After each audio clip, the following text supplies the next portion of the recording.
Right, I've been ahead and attempted to bake the texture for this terrain, and encountered quite a few different issues, which is why I stopped recording. Um, I didn't see any real benefit in me muddling through trying to work out what was going on with that. So what I've done is I've tried a few things out, solved a few problems, and I'm going to explain to you what I encountered, and show you how I've got around it. But texture baking is not something that I ever really do. I never normally need to do it. If we were doing this terrain as we've created it here with all these procedurals and masks and fall offs and such like, if that was just going to be a regular terrain that wasn't going to be bent in any way or deformed in any form at all, then it wouldn't need to be baked. It would be fine. I just use it as it is. So what I've discovered whilst muddling through this is that I set the bake tag up as expected, or as I thought it would be correct. I used the color and diffusion and bump. They're the only ones I really need, because displacement is something that I've got from the original terrain and I will add back in later. So I set it and baked these particular things. Diffusion came out as I expected. Color didn't. Show you. So basically, it came out looking very washed out. This is obviously not remotely how it should look. And I tried a number of things to try and resolve this and to understand it. The effect it gives is almost like it needs to be multiplied over a tint, like a slightly yellow tint. Like, for instance, we've got, say, in the sand texture. Everything's paler and washed out in this particular version. So this is all just done with the color channel, and it's got the diffusion layered over it, etc. So I did look at a few different options, and then I tried the linear, or changing the color profile, because obviously it's typically set to linear, my cinema workflow. And this was output in RGB. Well, this output at linear, and as you can see here, I've converted it to RGB. It made no difference. So that didn't improve things at all. So then I tried some other things, and amongst them was using the diffusion channel, having that on, and rendering using the color channel again, and I get this awful sort of ink blot mess. And then I tested it by making the main color texture, putting it in the luminance channel of the material, and then that came through the correct color. That's obviously the correct green. It's much bolder, and that's the way it should be. So in this, I've only done it in this particular channel, but it proved to me what I needed to do. So what I've had to do to get around this, for whatever reason this doesn't bake as I expect it to, is to use surface color. Now, surface color is, according to the manual, it just basically takes, if you were going to bake a fully lit object, that you wanted to just stick in a scene, you didn't have to worry about lighting again, and it's all set up. That would be the true meaning of that, using surface color, because it takes into account everything that's cast upon it, whether it's got shadows on it or whether it's got the noise. It's almost like just doing a top-down render. If I just put this, if we rendered this way, that's what it looks like using surface color. But it also takes into account shading and such like. So to get around that is why I've gone into making these materials luminant rather than just using the color channel. So for the sake of doing this correctly, I've just copied it over from the color channel into luminance, set them up the same so they overlay and multiply over the right colors, or blend with them in this case. And also had to go into the diffusion channel and make sure that luminance is affected as well. So all of these noises that we've added actually do affect the new color channel, essentially. Everything else was kind of okay, but then the other thing I noticed when I rendered out the bump pass, if I get to that, where are we? I'll just quickly just show you. This is a surface color render that's just done with color and not using luminance, and you can see that the shading is involved there. And obviously, if I'd have changed the shading further or messed around with the overhead light, etc., it would have shown up in here as well. So that's why I've gone to luminance. So here in the noise, this is what the first render. Again, this is very low res. I've just done this as a quick test because it takes a little while otherwise. You can see here that the noise for the grass, the mountains, and the lower plains grass is okay. It's not too in your face, but for some reason the sand elements, whether it be the light or the dark version, the noise levels were through the roof. And looking at the map, obviously, it's extremely black and extremely white, whereas here it's more grey. This is sort of pushed a bit further black and white because I want that to be more defined noise. But certainly in the sand here, this only wanted to be a subtle effect. So the only way I could get around that, which I have done now, to lose that, was not by going into the... let me go back into cinema. Was not going into the bump and lowering the value of it. That didn't make any difference as such, or very little difference. The real difference needed to be made here. I needed to lower the darkness and the lightness of the two contrasting colours, or two contrasting blacks and whites. With that set to full white and that set to full black, the noise level in the sand was unusable, and it made it so bumpy that I'd have had to turn it down so much that the noise would be lost in the foresty areas and the rock as well. So that seems to have solved that problem. So what I'm going to do now is just go through the process of setting this up again. I'll just delete that tag for now. So basically you click on your object, and in this case I'm going to leave it in the displacer because obviously that's creating some nice effects. Without that we lose a lot of detail and definition, so I'm just going to keep that on. And also, because I'm rendering it as a luminance thing, I can equally keep the displacement channel on, because without that, let me show you,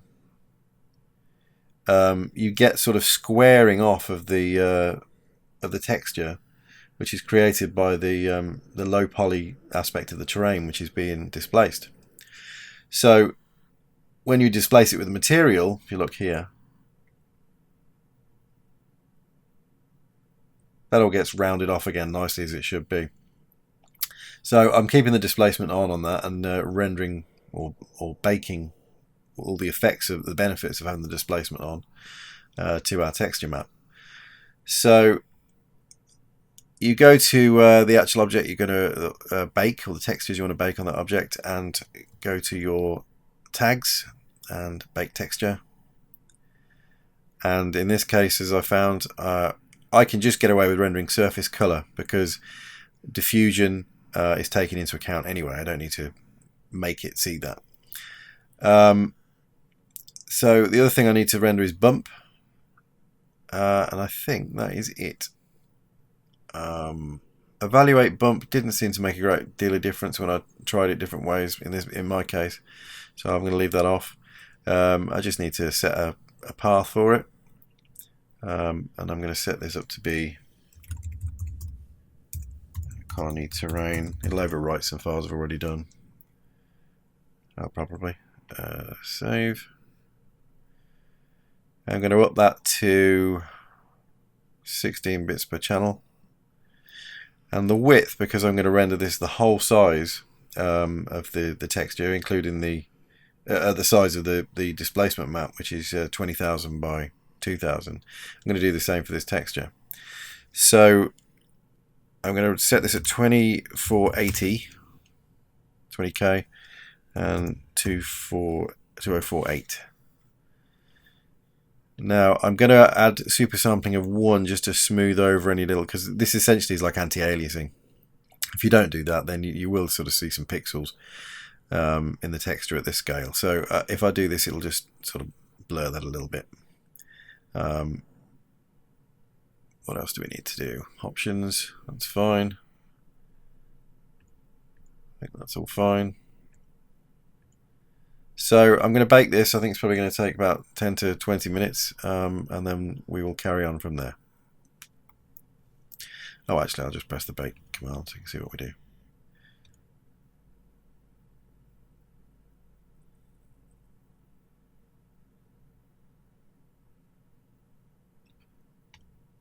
So that's just going to keep processing away there. I'll come back when this is done. Right, so the baking's done. It took about 2.5 hours actually. and that size. In fact, I did go in and stop it from doing the super sampling because it looked like it was going to take a couple of days. So I'm hoping I can get away without that. If I do need to do that again, then obviously I'll need to render it over another period of time. But this should be something or enough to get started. See what this looks like. So I've already set up a new material, and I've imported the color channel, which is made from surface color, and equally the bump channel. And I've just brought in the displacement we've already got, which was baked off the high-res terrain here. So I'm going to apply this to another copy of this terrain, which is the original derived one that before displacement. See what it looks like. So I'm just going to copy and paste that, get rid of the displacer, and I can get rid of all of these and that, and then just drag this to it, and then just hide all this stuff. And we could do with the water back on again. Let's bring that out here. Let's have a look. Let's see if we can do that from in here.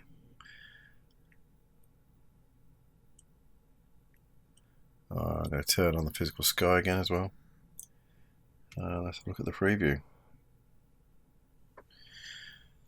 Okay, that's looking alright. We've got some weird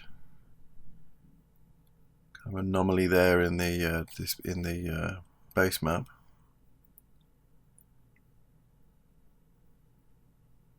Which I'm assuming must have already been there.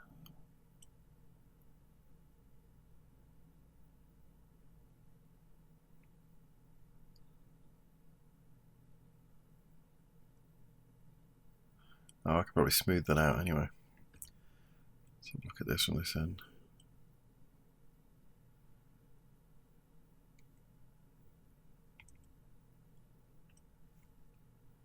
Just making sure this is on properly.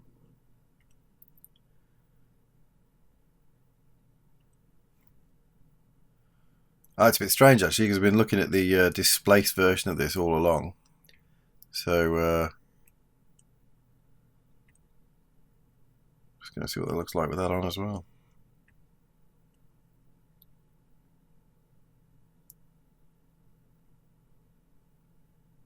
Kind of looks alright actually.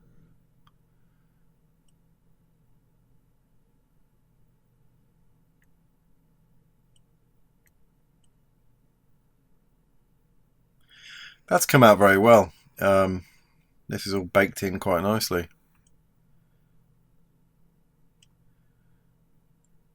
I'm just going to go to my material override, just have a look at the bump, and just turn off displacement again for a second. Just want to see what the bump looks like in total, because there were problems with that before. Certainly with the way how heavy it was coming in with the sand.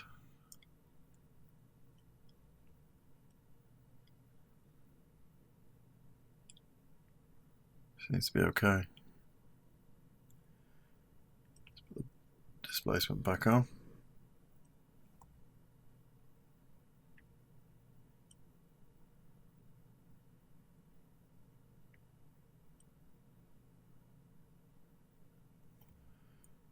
Okay, bring back the colour.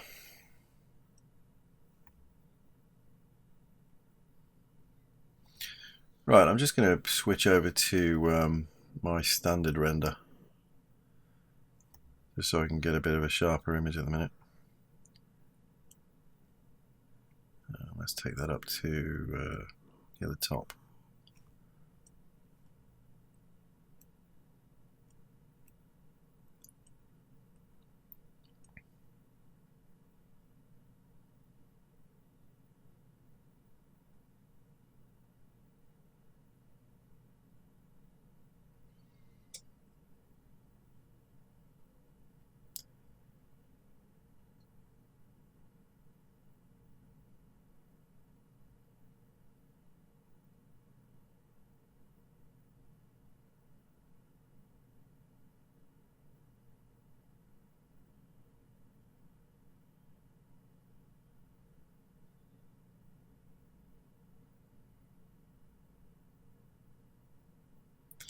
It's looking pretty good, I think.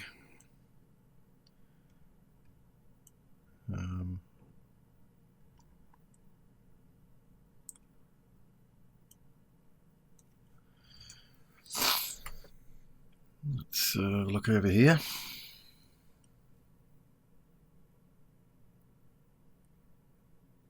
Yeah, I'm happy with that. That was worth the wait.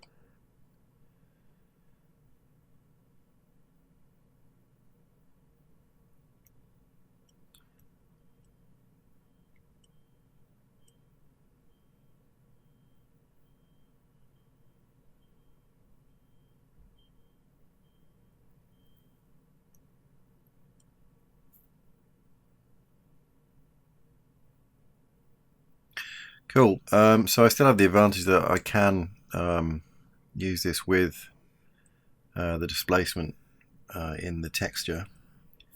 In fact, I think that should probably only be set to 3, but let's just up that as well to, I'm going to just double the displacement height and see what that looks like.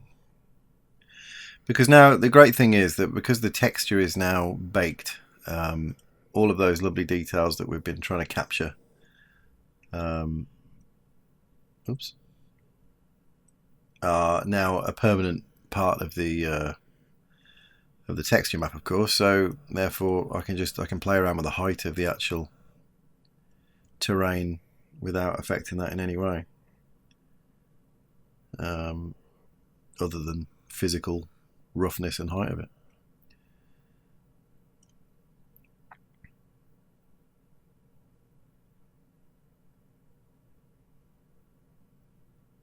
Cool.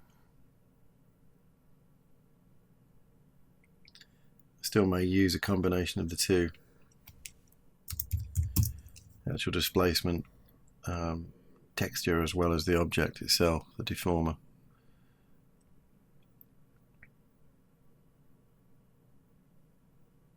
So that will cause some artifacts, of course.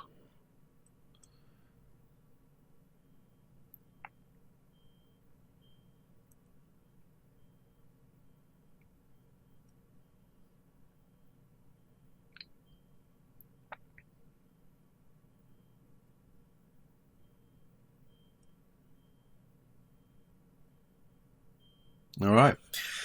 Well, I think we can save this as it is. I can rename this baked terrain. I'm just going to leave this set up the way it was, just so I've got a different. Whoops, don't want to do that. Get rid of that one. And then this is all there to return to should we need to.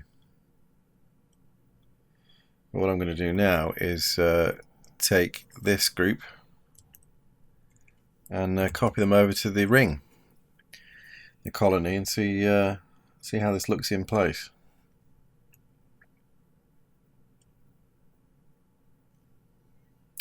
First of all, I'm going to close this up.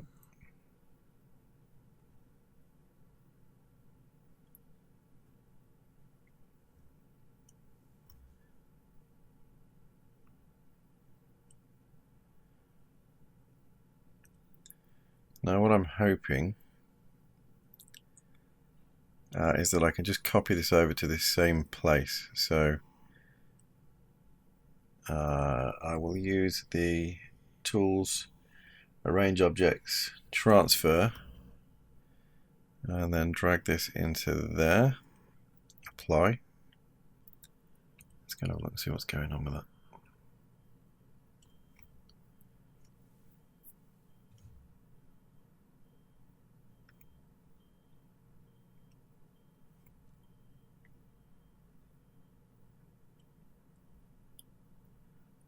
That'll be it. It's hidden.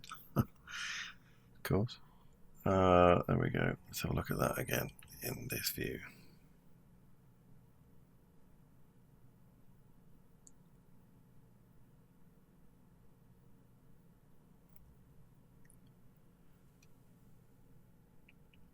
Turn that one off. Don't need that anymore. Water, I think I'm probably going to use the plane rather than volume now that I've created it, but we'll see what this looks like anyway. Let's just turn that one off for now. And I just want to render this on its own. Let's go into my render settings, just turn off ambient occlusion for now. Physical, turn that up to 20. In fact, I'm going to stick that on progressive so I can get a faster effect.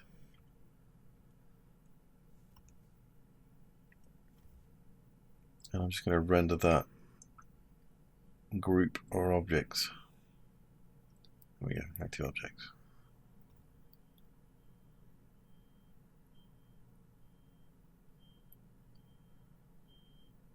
That looks alright. The water's definitely strange. Let's turn that one off. See if this will come in as well.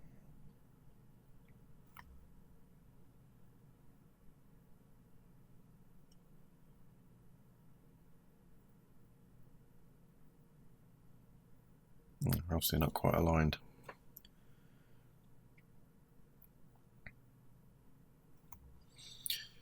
Okay. Just going to turn the bend deformer off for a minute. And go to my side view, or front view in this case.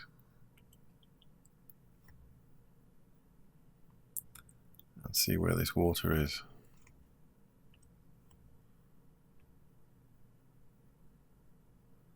Oh, that didn't transfer. Okay. Okay, I'll use the transfer tool again. Transfer to this terrain. I'll just do it to that.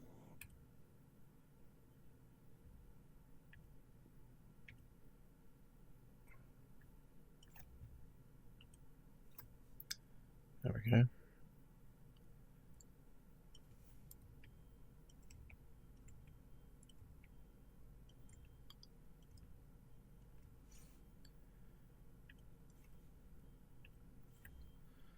Gonna put this back on again.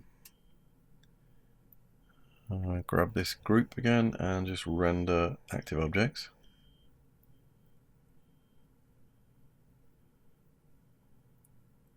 That was correct. I'm obviously going to have to sort these little artifacts out here, these errors in the displacement of the map. But I think I'm going to try the preview plugin out with this to see what it looks like as an overall scene.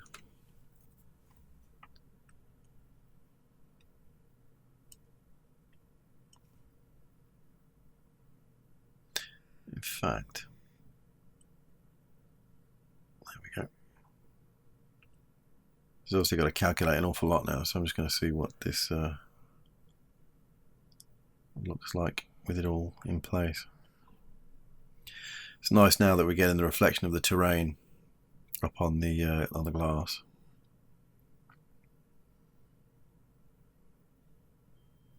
Let's try it with GI.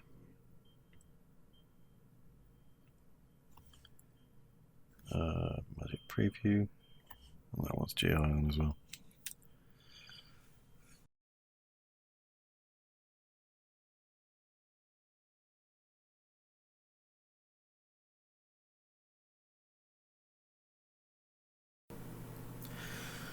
Okay, so as they say in Kids TV, here's one I prepared earlier. I put a collection of trees together in this document that I'd like to use. I may not use all of them in this colony image, but I've gathered a whole bunch of things. Some of these actually you can't really see because they're so small and probably need a bit of scaling on them, but there's various little patches of flowers as well, roses and such like, which I think in the colony and some of the areas on the promenades would be quite nice. Equally, I've got some blossoming trees as well, which should also add a little bit of visual interest, I think, a bit of colour. Well, it was duplicated here. And palm trees, because I want to put some of those around the beachy parts, obviously, which is now quite a bit more of it than I anticipated. As well as some other kind of tree. I mean, poplars and such like, which I think would be quite nice again on the promenades or on the high balcony or the high edge, which is near the walls or the glass dome. And there's various other trees as well. So I don't know if I'm going to use all of these. Obviously, the more that I put in, even cloned as instances, it's going to start slowing down a document far more. So I have to be wary of that. But I know that these will work, and I in fact I've already scaled them to be correct to go to the document, because I've brought Colin in to act as our little scale model, which is quite helpful. And I also know that from previous experience, but plus testing it here, that I can bend the terrain, and the trees obviously are going to stick to it, so that's useful in the context of this image.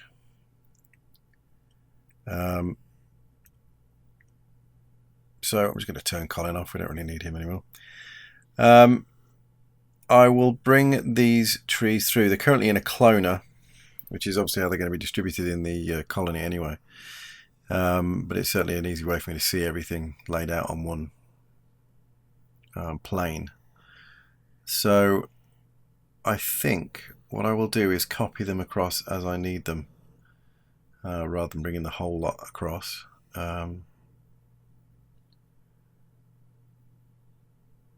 So I think I'm going to start with the palm trees. So let's find those in here. It's these ones I'm going to use. I don't know if I'm going to use that one. It's probably a little too small. I'm just going to stick with these three, I think. So I'm just going to copy those straight into the document, into the sculpt document.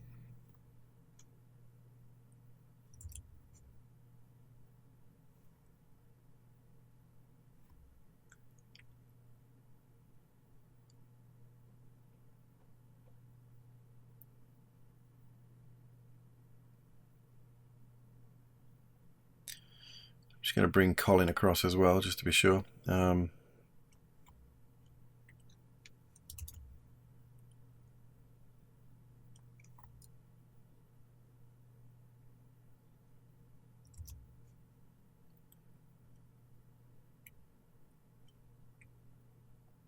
I'll move him to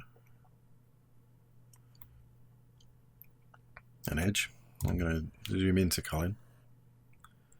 Just get an idea of a person's eye view and the scale. It's kind of sinking in the floor there a bit, but that's fine.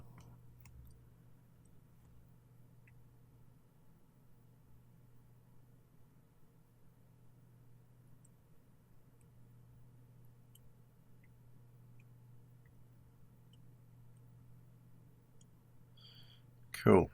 The reason I did that is because the palm trees seem rather large, but they are fairly big palm trees. So, okay, what I need to do is add a cloner, and I copy these three trees, or just drop them inside the cloner. And now I set the cloner to object, whatever it is. So I've set that as a default, and I need to put the object in, which in this case is the baked terrain. So currently they're sort of laying down wherever they like on it. So what I've got to do is set the, in fact do I need to align clone? I do need to align clone. So I need to do the transform in here to rotate them into the right orientation. Oh, okay, minus 90.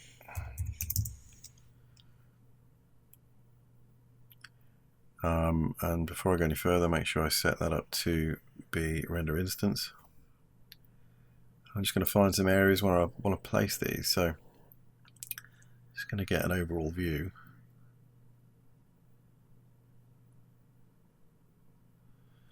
what I need to do is turn on lines shading and get the live selection and in polygon mode, and then go and have a look at it and see where I would like to add some of these, because I'm going to basically create a selection tag.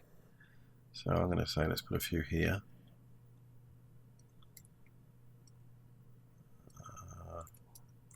Not there.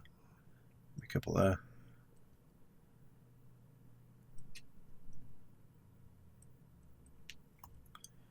So just as a test straight away, I'm just going to put this on, add a selection tag. So I'm going to go to select, set selection, obviously making sure I'm on the right terrain.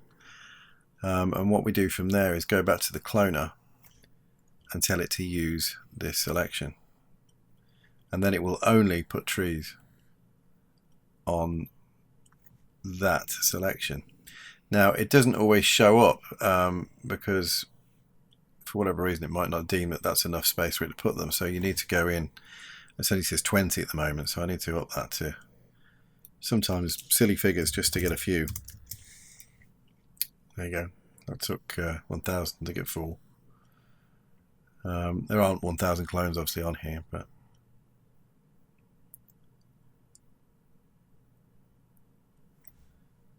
we can mess around with the seed as well, that'll make a difference. But I'm going to type in 10,000 here because I'm going to actually obviously add a lot more anyway. So it'll make quite a cluster there for now. So also I just want to make sure that's set to random, so it randomly picks from those 3 different models. And to add a little bit more randomization, I'm going to, let me just come out of this display mode, go back to that. I'm going to select the cloner and go to the MoGraph Effector window menu and select random. Now I don't want it to randomize their position at all, but I do want it to randomize their scale. And in this case I'm going to keep a uniform scale, and I'll tell it to randomize by a scale of let's try 0.2. That's probably enough. That way we get some different heights. And what's always, particularly the palm trees, is a good idea. I'm actually going to randomize the rotation anyway. If I put, say, let's put 300 in there, and that's going to obviously rotate them around their central thing. So, you know, they'll always be facing in slightly different directions. But also, it's quite nice, I think, because of palm trees, because they do tend to lean a little bit, is to put in an angle in either one of these, just to make it lean over a little bit. Again, slightly randomly in direction.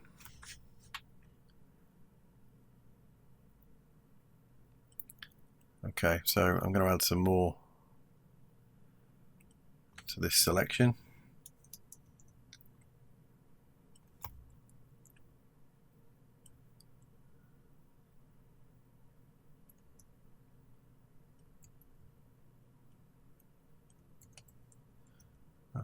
Maybe not there.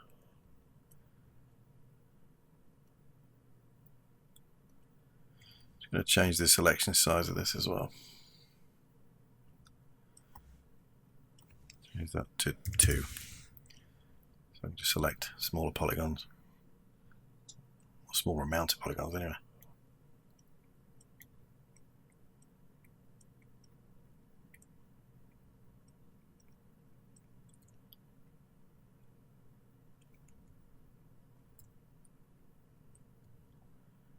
Put a few there. Little island, it's quite nice.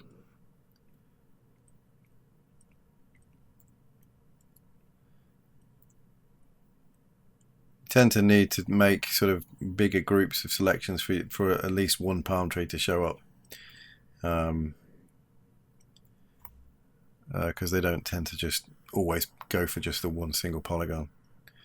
That reminds me, I must fix this as well.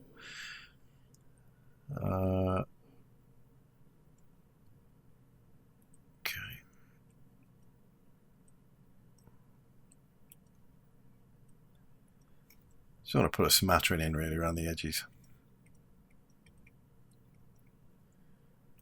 It's not going to go in every single one of these positions, but It certainly will some of them. It's a bit hard to see with this, with the mesh being visible.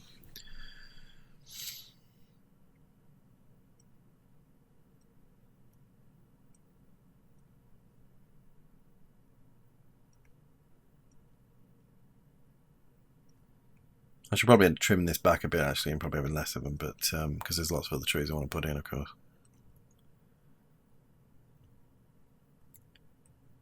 What have we got here?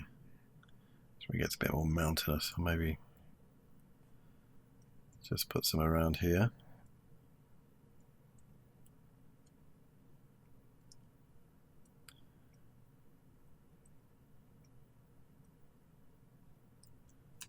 Maybe not over there. So what I need to do now is go back to my baked terrain and to the selection tag, and shift select polygons so that it selects the ones that are already selected as well, and then go back to the select menu and set selection, and you see this instantly. Put some trees.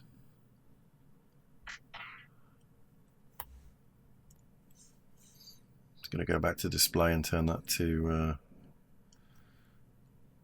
garage shading.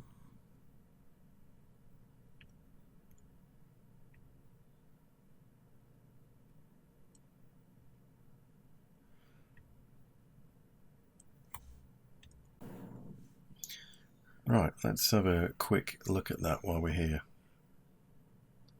Cool.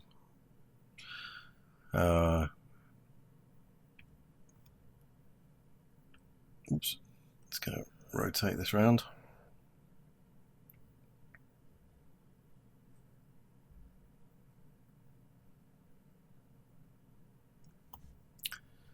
Change the time of day.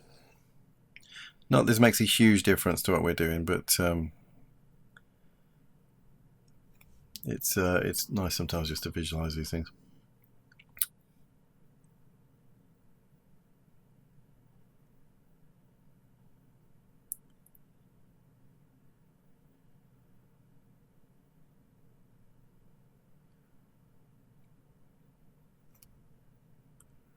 Okay.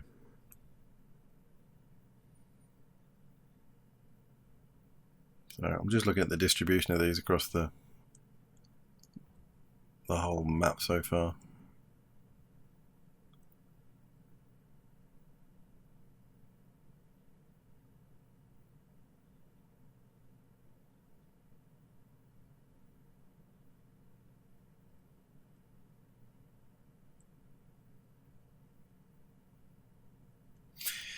I'm actually going to reduce the scale of all of these down a little bit. I'm not sure that I want them to be quite as big as this. I may have to do this across the board. I'm just going to bring Colin back into play.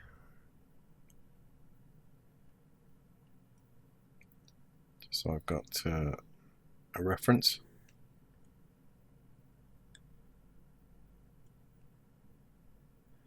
Yeah, they still look plenty big enough, I think.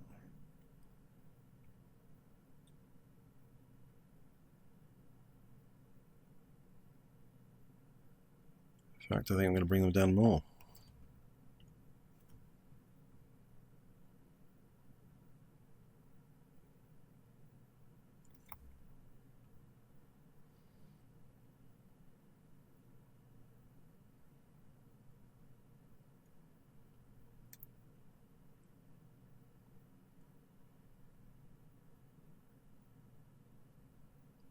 I still think they're sufficiently big enough. And I do want to have room to add more variety of trees and not sort of make this look like it's a tiny landscape. Okay, so going back to the tree document, let's see what else we can take.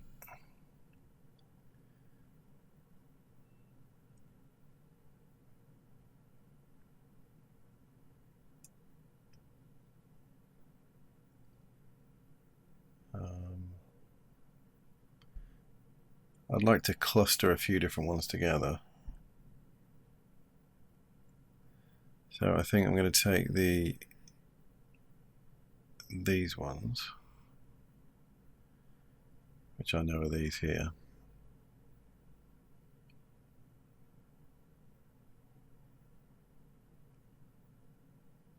I'm going to copy those across first.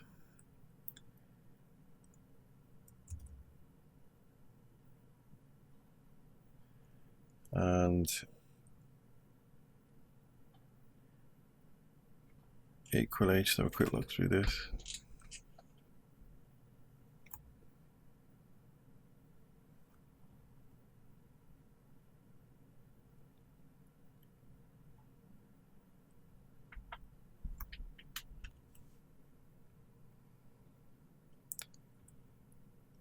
Just want to look for the sort of more typical green leafy trees. Not entirely sure what that one is. Let's turn the cloner off. The problem with that is that they all go into the middle, but just going to turn some of these off.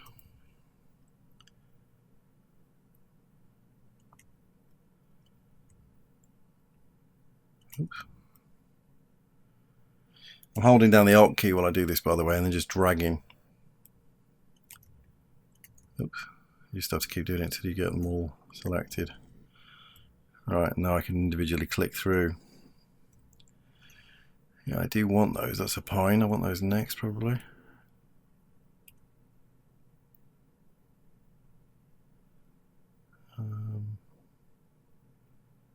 Yeah, actually, I'm just going to take both of those first.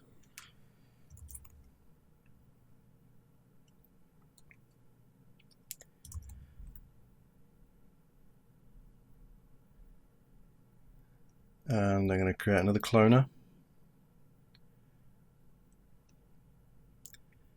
And put these inside it.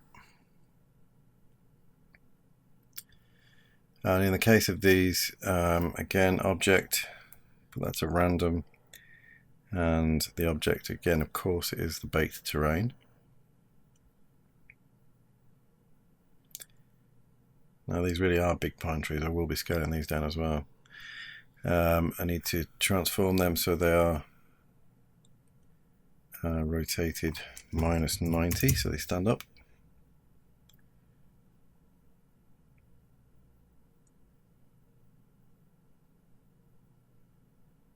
But I really don't need them that big at all. So, although pine trees are bigger, I don't want them this big. So, again, I need to make sure that's set to render instances. I'm just going to grab both of those and scale them down.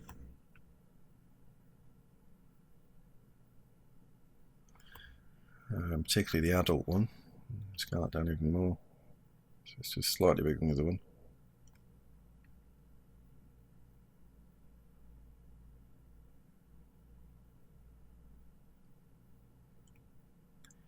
Still a very big tree.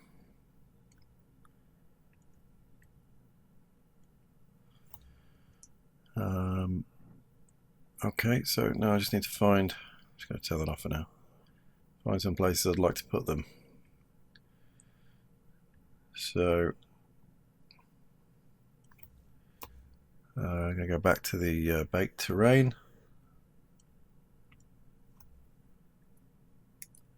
I'm figuring I'm going to put a few around here. Make a good cluster of them, I think.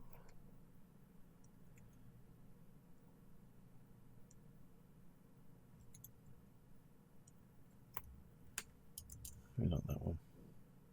Oh, that's no good. I've got the other one selected. Let's just click off that. That's it. I'd have ended up putting them in the same place as the palm trees if I left that selected.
You can see I'm not putting too many of these in because I'm a bit concerned about their scale, really. Just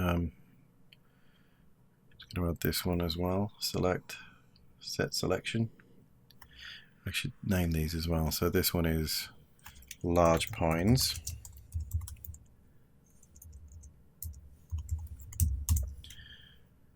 This one will be palms.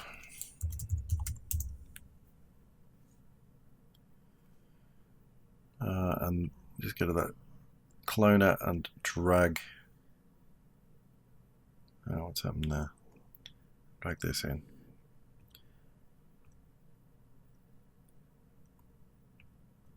Oh, I think it's lost connection to the.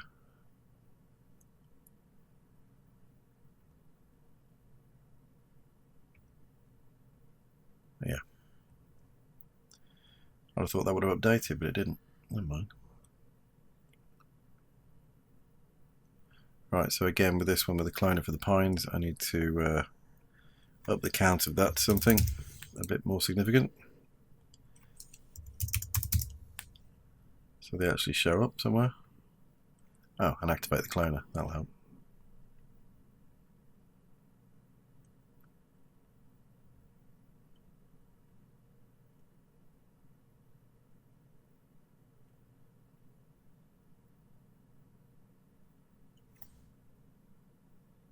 Just play around with the seed a little bit.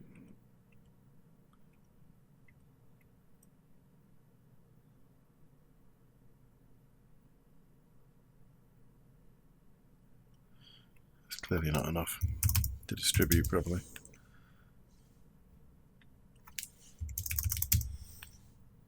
There we go. One toilet. Oh, that's the other trees. Okay. That looks alright. Again, probably decide to add some more at some point, but alright, I'm going to create another cloner. In fact, I'm just going to take this cloner here. I'm going to copy it. Delete those trees from it. And drag these into it. And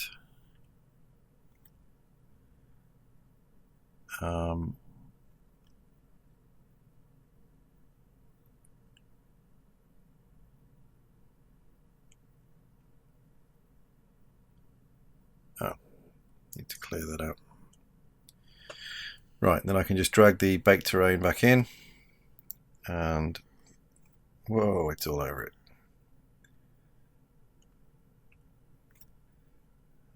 Let's just turn that off for now and make some more selections to put the trees on.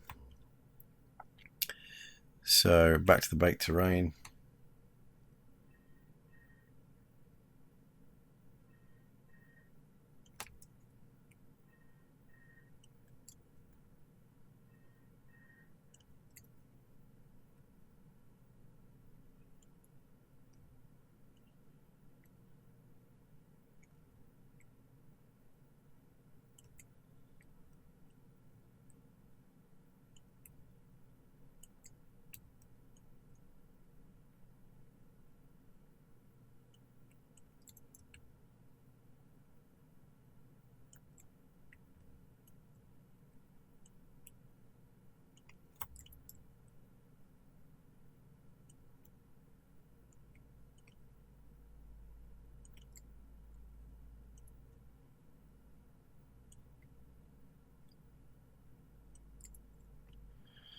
I may well have to alter the way that I'm fixing these to the terrain, because a lot of this terrain obviously has got a tilt on it, which the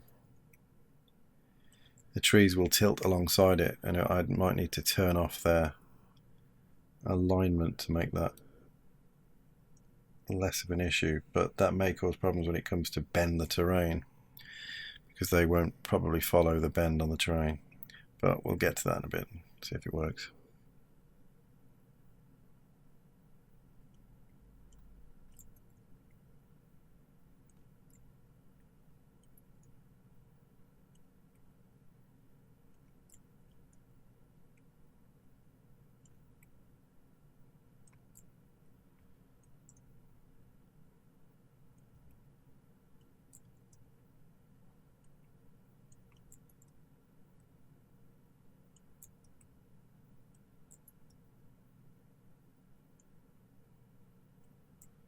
Okay, let's just make that a new tag. Select set selection and calling that one general trees.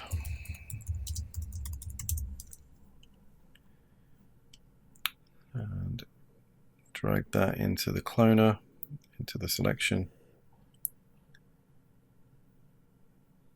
and activate that.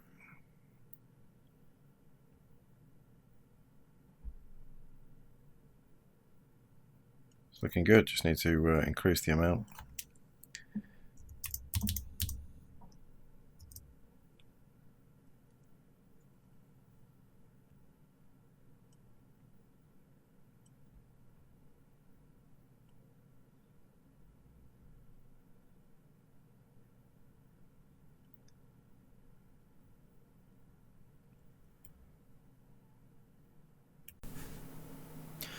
Okay, so let's add some more trees.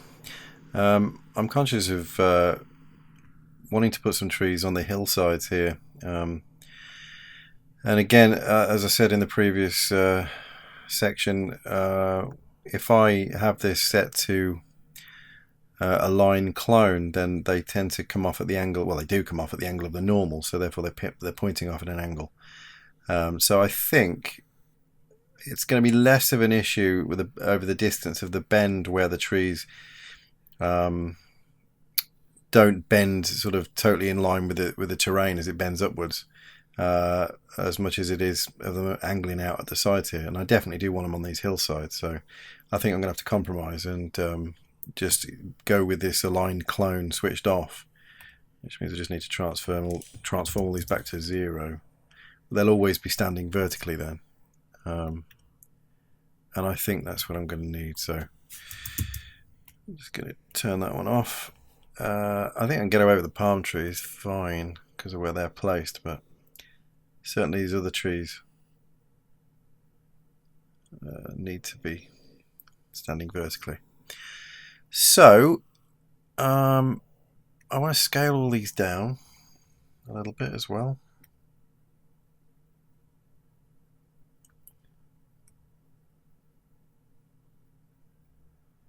And I want to have a look at the distribution of these. I just switched to quick shading there because I think it's a little bit easier to see the different trees without any effective light. I'm getting a lot of these silver birch, so I don't want quite so many of those. So what I'm going to do is increase. Let me just turn that cloner off a minute to have a look at these trees. Press O to zoom to the center. Right, so that's silver birch. Let's just turn all these off, have a quick look at the trees individually. So that's okay, although I'm going to make that a little bit bigger. Hornbeam, look at that one. Yeah. That maple's nice. I'm just looking at trees that I want to perhaps see more of. And that chestnut tree can certainly be bigger. Maybe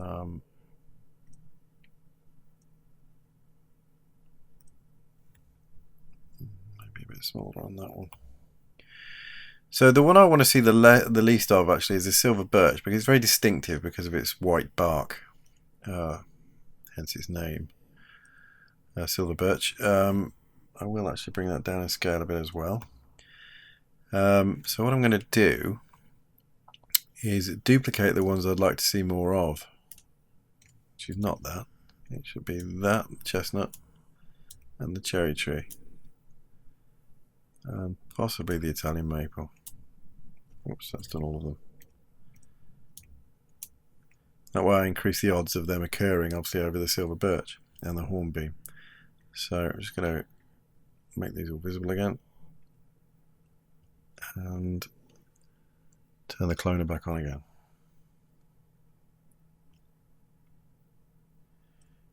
Now the other thing, these haven't got a random effector attached. This other one I've got on the palm trees is kind of angling them and making them rotate slightly, so I don't want to use that one again. So I'm going to create a new one, and I'm going to assign that to both of these cloners. So MoGraph Effector Random, wherever it is, there it is. But I want to make sure that position is off, scale is on, uniform scale again, maybe 0.2. Maybe go a bit more on that, 0.3, a bit more variety. And then rotation, I'm going to put 300 in here. I don't, just as a by the by, I don't normally put 360 in there because obviously it will randomly rotate anywhere between 0 and 360. But obviously with 0 and 360, you're going to get a few that are going to be in the same place. So I've found that I get too many, some repetitions, or more than I would like. So I find that if I go less, 330 or whatever, then I've got more chance of them being slightly off angle, I think. Probably somebody that's into statistics could tell me otherwise. But this is what I've found, and I'm going with it. So now I've changed the alignment so that they will stand all vertically. I can actually distribute these better over this mountainside. So in fact, what I'm going to do is go back to this one. In fact, go to the baked terrain and have a look at that group of polygons. And I may change some of these. I think I'm going to take some away from this edge here. And then put a few more in these areas. Obviously there's a lot of area to cover, so bear with me while I make some more selections.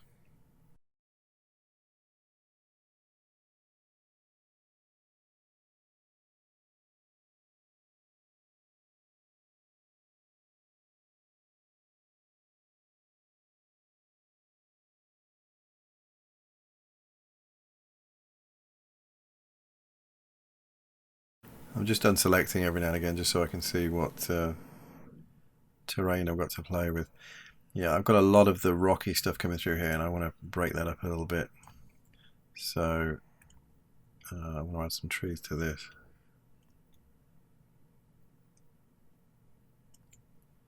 In fact, I won't do that entirely with this general group because I'm going to put a bunch of pines on here, I think.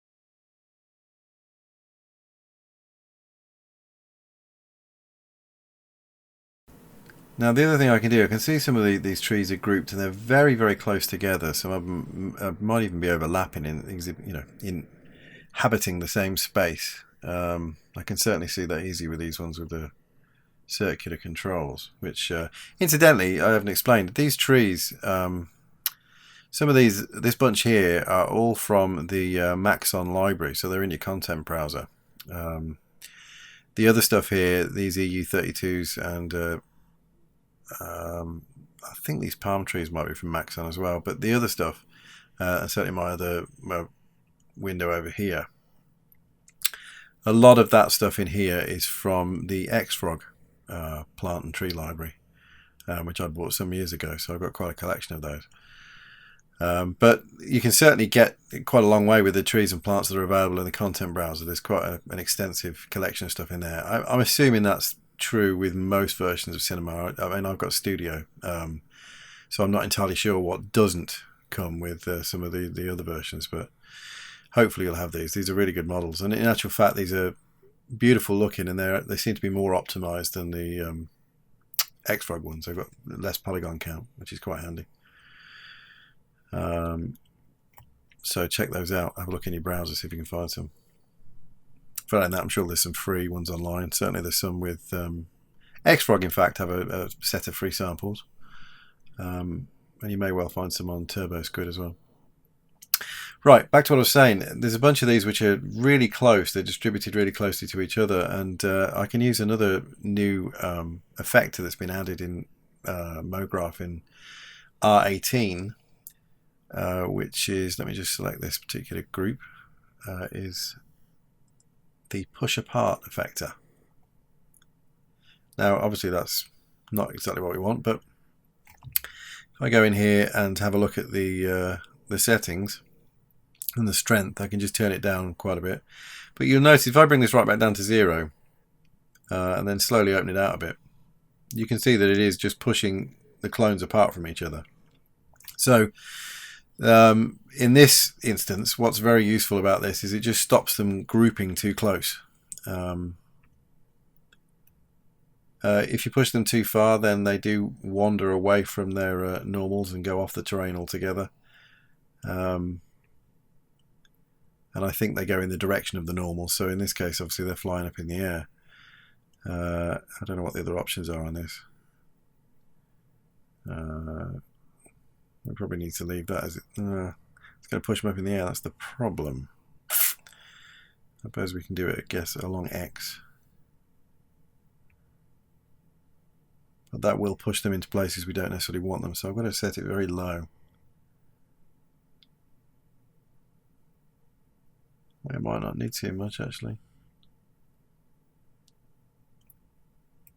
Let's just set it about 5. I'm sure that's pushed a few off the end of the map or the side of the map. Yeah. Well, the alternative to that, of course, is to, I'll just turn that off for now, I can go in and reduce the amount of clones. It may be that we've just got a little too many. And we just need to play around with the seed.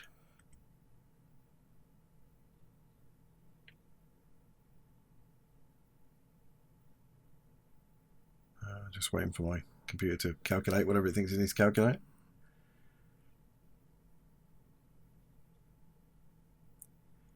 So obviously not liking me altering the seed with this many clones.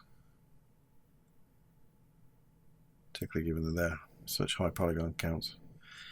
So I'm just going to turn the cloner off for a second. Just give it a few nudges and bring it back. See what our distribution's like. The other thing I can do, because what this is a problem with is obviously the fact that there's this many polygons previewing in the window, and I'm on a Mac here running a Radeon 5770, which is not a bad card, but it's certainly not in line with what's now available on the PC side of things. So my redraws are not so great with this amount of polygons or clones or objects in the scene. So what we can do is if we go to the cloner and go to the basic tab and what is it I'm looking for?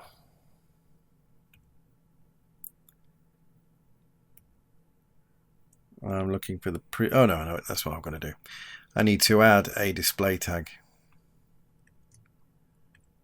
And now I can tell it to preview in quick shading box.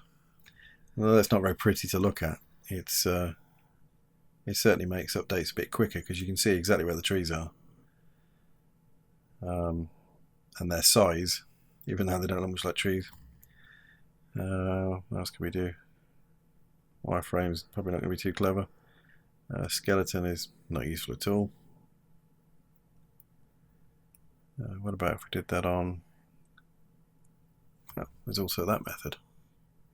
It's even quicker.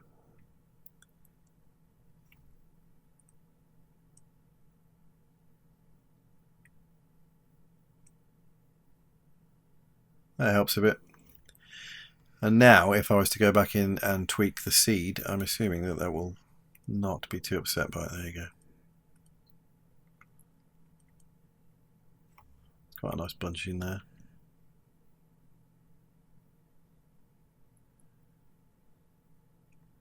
It doesn't help visualize the scene too much, but certainly shows you where things are. Let's try that. Just a push apart of 2. Let's try up in that.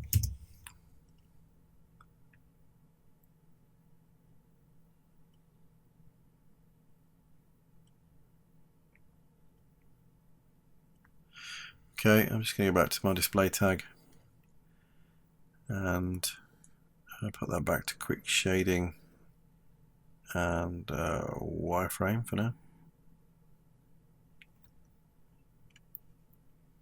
So I can actually see the trees.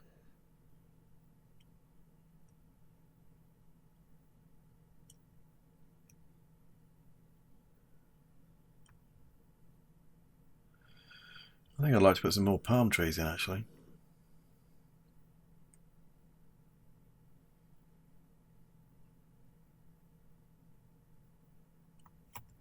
So I'm going to go back to the palm tree cloner, or in fact go back to the terrain and double click on the palm tree selection.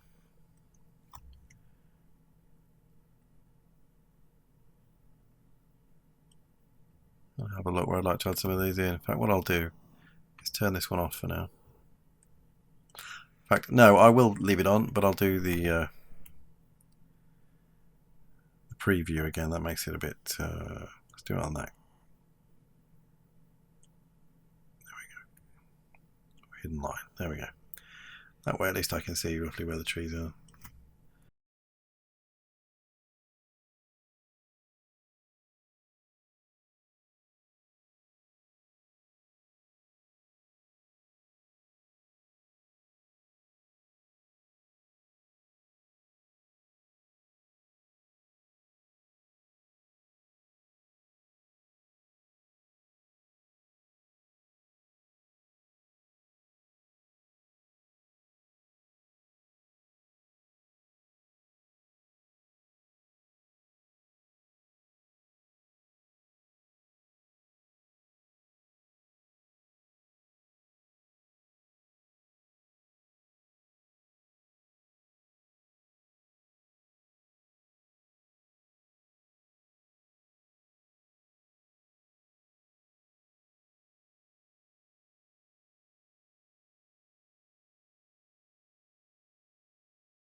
I'm just going to go back into my tree collection and see what we've got in here. Zoom in on that. It's kind of like an ornamental tree. That's good for the fern. There's some kind of palm. Oh, they're quite cool.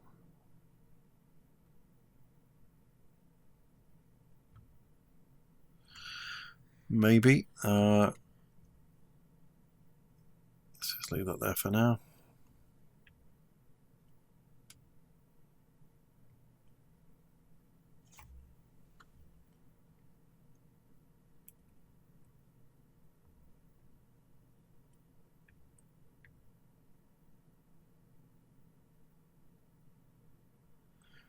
That's a bit too distinctive because it's got a very definite shape to it, and I think that's going to show up if it's repeated too often, so I'm going to ignore that one. That is very nice. I think I can use that one. I'm just going to drag a copy of that out. Turn it off again.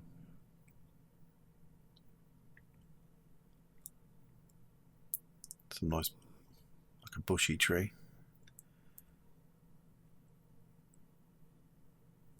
I'll take that as a bush. Turn it off.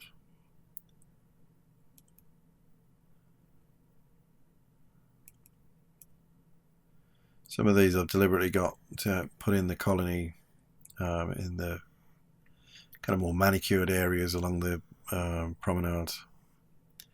Like these are flowers and such like, I don't need those. Whoa, huge pile.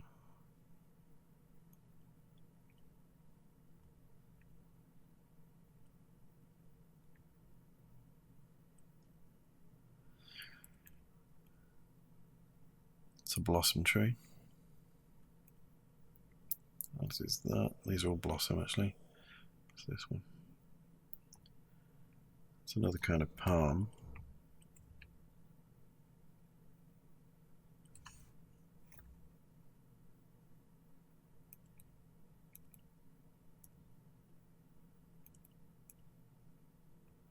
That's a huge palm. I'll bother with that one. Coconut palm, I think.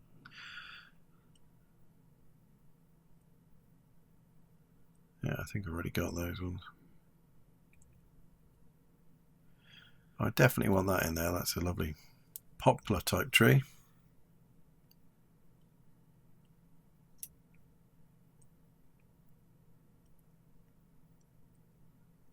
Let's turn it off again.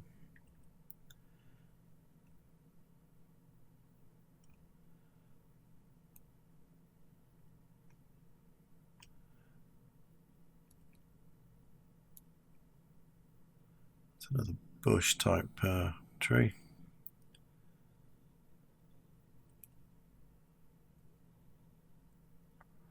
It's quite bright. I'm going to use that one.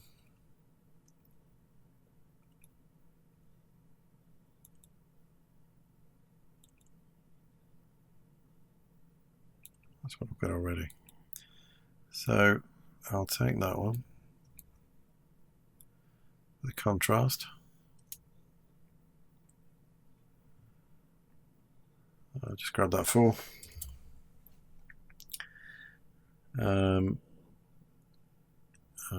Paste.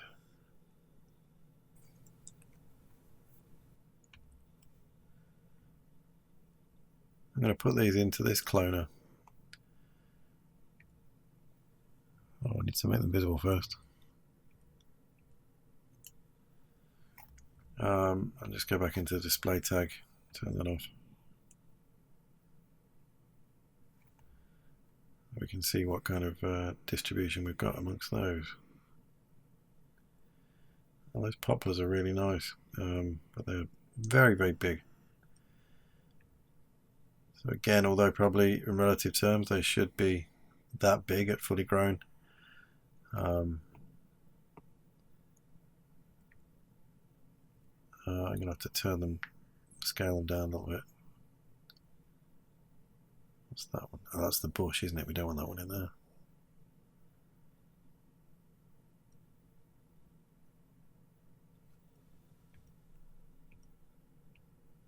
Drag that outside. I think that's the, yeah. Right, so I just want to scale that down as well.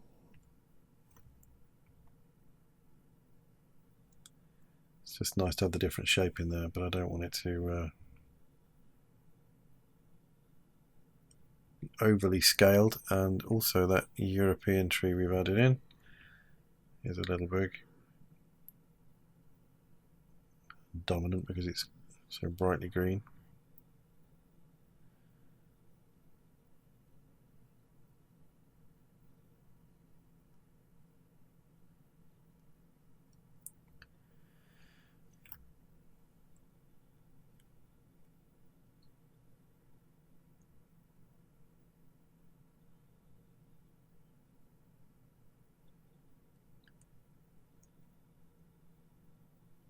Right, I think I need to add a few more copies of other trees that I want to see more of.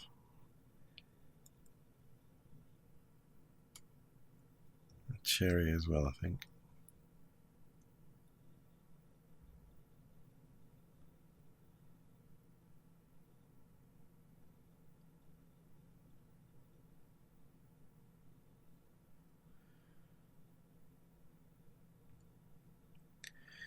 I'm just going to change the scale to 0.2.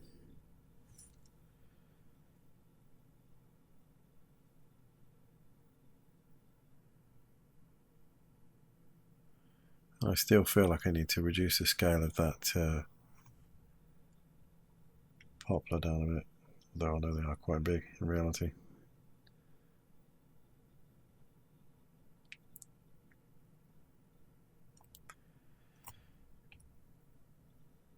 Right, I'm just going to save this.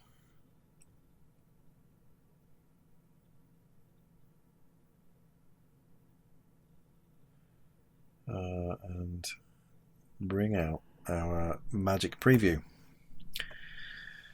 which I'll just open out. There we go.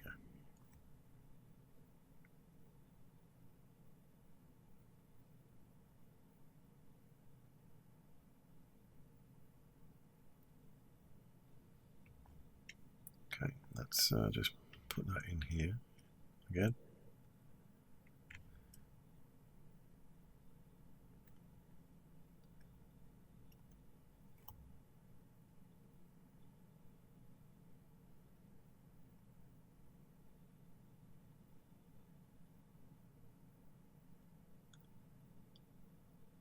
It's obviously very low quality, but it should be enough just to give us an idea. And in fact, let me find Colin. Just going to press O to zoom to Colin. We can get down with Colin from his viewpoint, which is important. Let's move him up a little bit because he's sinking into the sand.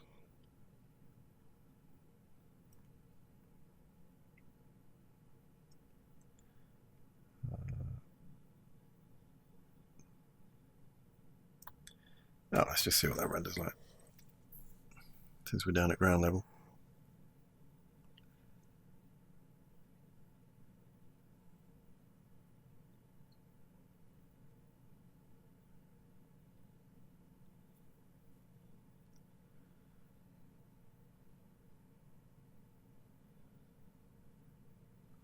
Cool.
Right, just for the sake of clarity, I'm going to add an environment object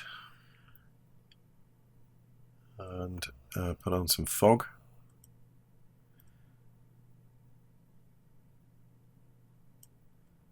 Have a blue cast to it.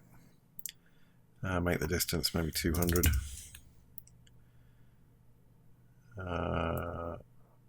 fact, let's make it more than that, 250.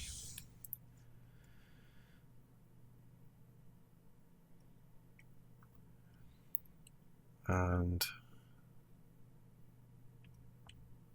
put these into full visibility.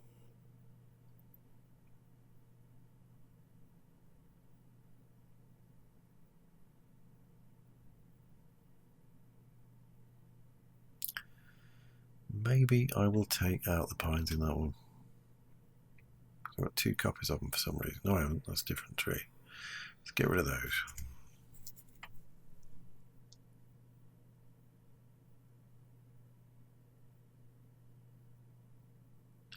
I feel like I need more of the lush green trees than these poplars and such like.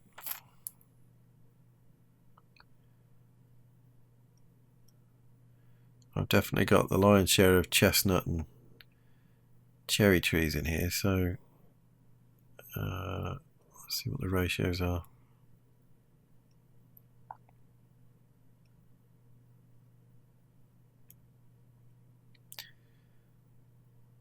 Maybe we need some more maple.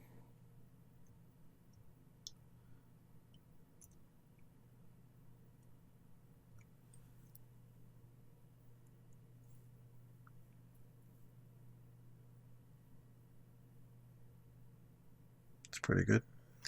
Right, I'm just going to save that out again. I'm going to do a quick render to screen, but I think what I shall do is set it to physical, progressive, which is fine. It takes a while to generate a final image, but we'll get a better impression a bit quicker, I think. So make sure those, yeah, that's okay.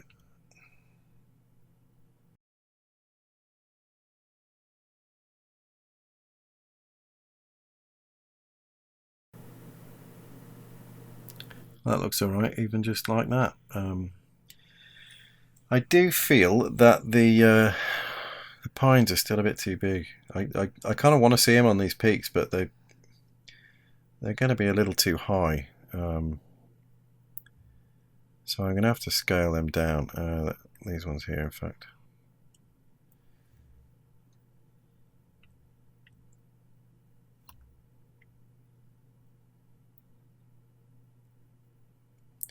They're going to have to be younger pine forests, I'm afraid.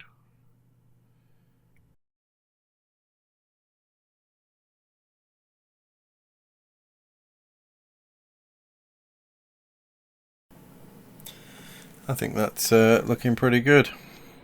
I think the real test now is to try and transport all of this into the colony, which will probably be interesting. So let's move these things over. Right. I can turn that off for now. The environment, don't need that at the moment. And I'm not using that bush at the moment, am I? So I'm just going to close all these down.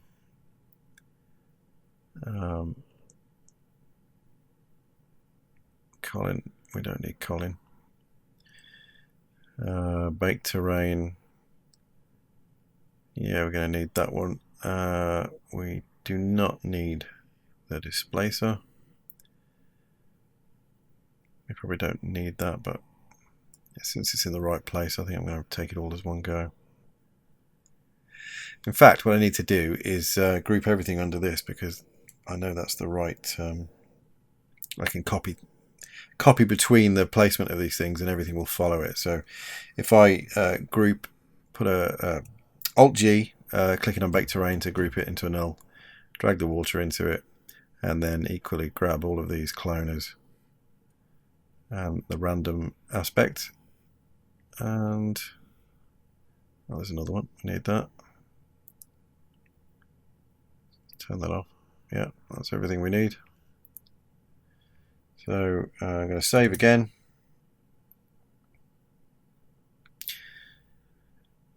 And in fact, I think before we get over there, I'm going to just set this up on all of the cloners, just so it doesn't start clogging up the second we get it in there. Right. Copy.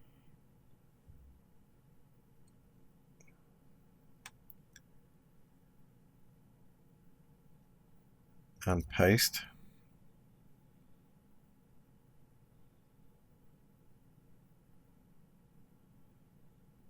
Now what I'm going to do is I'm going to leave that one there. I'm going to get rid of this. Oh, apart from the bend.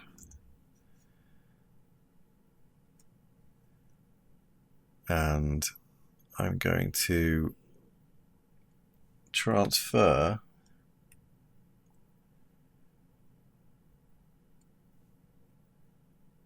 to this location. Apply.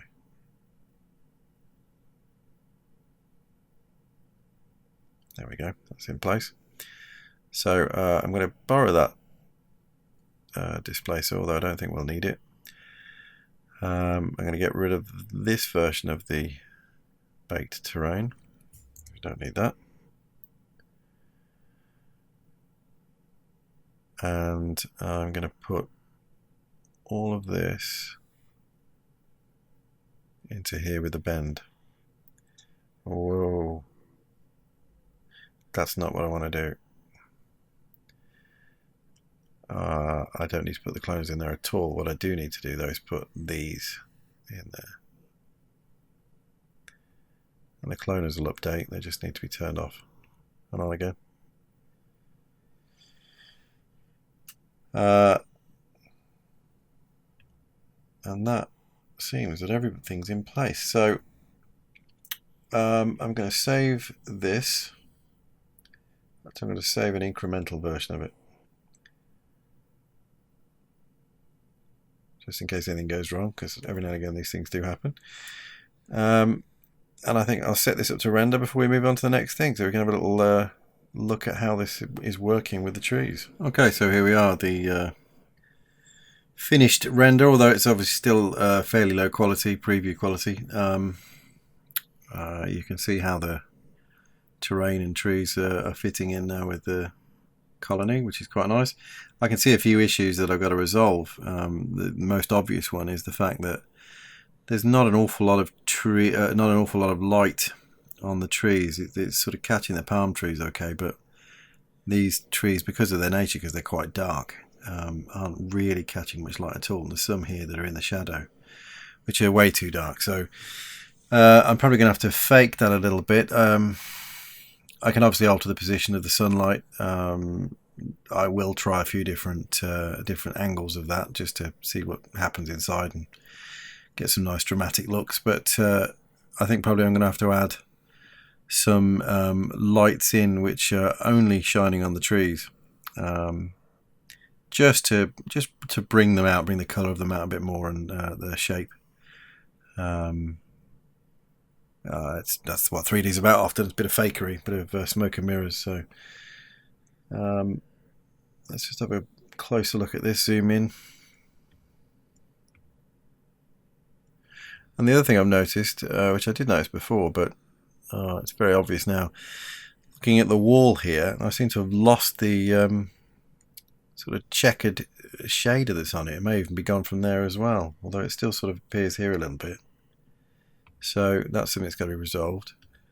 And also the fog mesh, which is basically inside the internal of this structure from our original profile, is obviously not quite fitting exactly, because I can see here that I've got this like the edge of the fog, and I obviously need that to all be seamless. So that's got to be resolved somehow. And in fact, I'm seeing it there as well. That's not quite the